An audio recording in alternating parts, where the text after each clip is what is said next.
ইতিপূর্বে রোমানিয়ার ভিসা প্রায় এক পর্যায়ে বন্ধই হয়ে গিয়েছিল, কিন্তু এখন আবারও নতুন করে নতুন সুখবর নিয়ে আপনাদের নিকট ভিডিও বার্তা প্রকাশ করছি। ভিডিও টাইটেল দেখে আপনারা বুঝে গিয়েছেন রোমানিয়া আবারও বাংলাদেশিদেরকে ভিসা দেওয়া শুরু করেছে। আপনারাও বর্তমানে রোমানিয়ার ভিসা কিভাবে নিতে পারেন সেই সম্পর্কে বিস্তারিত তথ্য আজকের ভিডিওতে বিস্তারিতভাবে আলোচনা করব। আমরা জানি রোমানিয়ার এম্বাসি বাংলাদেশ থেকে বেশ কিছুদিন আগেই চলে গিয়েছে। এরপর থেকে অনেকে সংশয় প্রকাশ করেছিলেন যে রোমানিয়ার ভিসা হয়তোবা বাংলাদেশিদের জন্য বন্ধ হয়ে গেল। আজকের ভিডিওতে আপনাদের দ্বিধাদ্বন্দ্ব শেষ হয়ে যাবে। বিস্তারিত তথ্য ভিডিওতে বর্ণনা করে দিচ্ছি। করোনা পরবর্তীকালীন সময়ে রোমানিয়া বাংলাদেশ থেকে বৈধভাবে শ্রমিক নিতে শুরু করে। 2021 সালের প্রথম দিকে আমরা দেখেছি প্রায় গণহারে রোমানিয়া বাংলাদেশিদেরকে ভিসা দিয়েছে। রোমানিয়ার সাথে বাংলাদেশের সম্পর্ক বাড়াতে রোমানিয়ার এম্বাসিও বাংলাদেশে এসে যায়। পরবর্তী সময়গুলোতে বাংলাদেশিরা রোমানিয়াতে গিয়ে পালিয়ে অন্যান্য দেশে চলে যাওয়াতে বিভিন্ন সামাজিক যোগাযোগ মাধ্যমে এবং আন্তর্জাতিক গণমাধ্যমগুলোতে এই খবরগুলো ছড়িয়ে পড়তে শুরু করে এবং স্বাভাবিকভাবেই রোমানিয়া বাংলাদেশিদের জন্য ভিসা ইস্যু করা কমিয়ে দেয়। কিছুদিন আগে রোমানিয়ার এম্বাসি বাংলাদেশ থেকে চলে যায় এবং পুনরায় বাংলাদেশের দায়িত্ব আসে দিল্লিতে অবস্থিত রোমানিয়ার এম্বাসিতে। ঘটনাটিকে কেন্দ্র করে সবাই ধারণা করতে থাকেন রোমানিয়ার ভিসা হয়তোবা বাংলাদেশিদের জন্য একেবারেই বন্ধ হয়ে গেল, কিন্তু এম্বাসি বাংলাদেশ থেকে চলে যাওয়ার সাথে রোমানিয়াতে বাংলাদেশি কর্মীদের জন্য ভিসা বন্ধের কোনো সম্পৃক্ততা নেই। এম্বাসি কেন বা কী কারণে চলে গিয়েছে এ ব্যাপারে এম্বাসি কোনো ধরনের কোনো জবাবদিহিতা করেনি। ঘটনা যাই হোক, আমাদের জানার বিষয় বর্তমানে আমরা রোমানিয়ার ভিসা কিভাবে পাবো। বর্তমানে বাংলাদেশ থেকে রোমানিয়া ওয়ার্ক পারমিট ভিসায় যাওয়ার সম্পূর্ণ প্রক্রিয়া সম্পূর্ণভাবে চালু রয়েছে।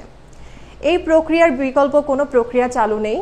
আপনাদের কাছে পুরো ভিসা প্রসেসিং প্রক্রিয়াটি বর্ণনা করছি। এর বাইরে যদি কেউ আপনাদের কাছে কোনো ধরনের তথ্য বর্ণনা করে থাকে এবং প্রলোভন দেখায়, তাহলেই বুঝে নেবেন আপনারা প্রতারকদের হতে প্রতারিত হতে যাচ্ছে। ভিসা প্রাপ্তির ক্ষেত্রে প্রথমে যে বিষয়টি খেয়াল রাখবেন, আপনি যোগ্যতা বুঝে আবেদন করবেন, কারণ রোমানিয়ার ভিসা নিতে আপনাকে অবশ্যই দিল্লিতে অবস্থিত রোমানিয়ার এম্বাসিতে গিয়ে সাক্ষাৎকার দিতে হবে।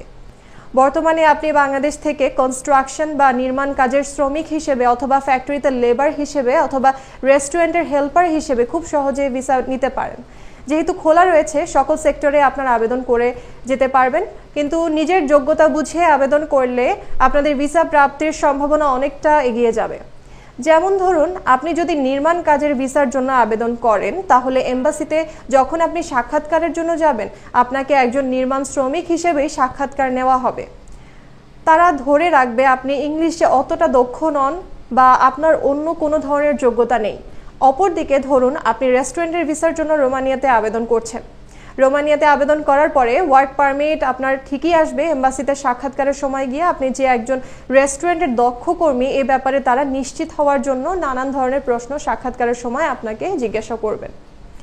আপনি যদি রেস্টুরেন্টের কাজের ব্যাপারে দক্ষ না হয়ে থাকেন, আপনি নিশ্চিত থাকেন যে সকল সাক্ষাৎকারের প্রশ্নের উত্তর দিতে পারবেন না, তাহলে আপনাদের ভিসা অবশ্যই রিফিউজ করে দেওয়া হবে।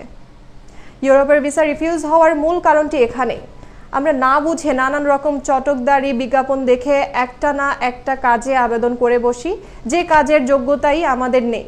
আপনারা সবসময় চেষ্টা করবেন নিম্ন শ্রেণীর লেবার টাইপে কাজে আবেদন করার জন্য। আপনি বাংলাদেশ থেকে যে কোনো কনসালটেন্সি ফার্মের মাধ্যমে রোমানিয়া ভিসার জন্য আবেদন করতে পারেন, অথবা আপনার নিকটস্থ পরিচিত বিশ্বস্ত যদি কেউ রোমানিয়া থেকে থাকে তার মাধ্যমে আবেদন করতে পারেন।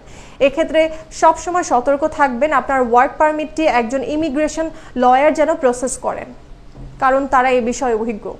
তারা সঠিক সময়ের মধ্যে সঠিক কাগজপত্র আপনাকে গুছিয়ে দিতে পারবে। এবার পারমিট ইস্যু হয়ে গেলে সরাসরি আন্তর্জাতিক কুরিয়ার সার্ভিসের মাধ্যমে ওয়ার্ক পারমিটের কপিগুলো বাংলাদেশে পাঠিয়ে দেওয়া হবে। এবার আপনাকে বাংলাদেশ থেকে ইন্ডিয়াতে যেতে হবে রোমানিয়ার এম্বাসিতে।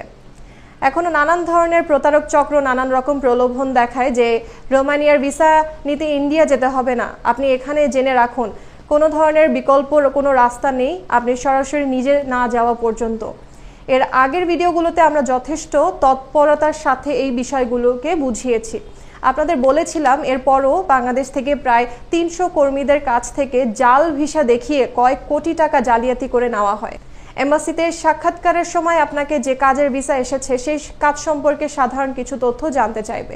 পরবর্তী ভিডিওতে আমরা আরও সুস্পষ্টভাবে দেখিয়ে দিব এবং বুঝিয়ে দিব রোমানিয়া এম্বাসিতে কী ধরনের সাক্ষাৎকার হয়। রোমানিয়া সম্পর্কে যে কোনো তথ্য জানতে সকাল 10টা থেকে সন্ধ্যা 6টার মধ্যে ভিডিও স্ক্রিনে দেওয়া নম্বরে যোগাযোগ করে যে কোনো তথ্য জেনে নিতে পারবেন।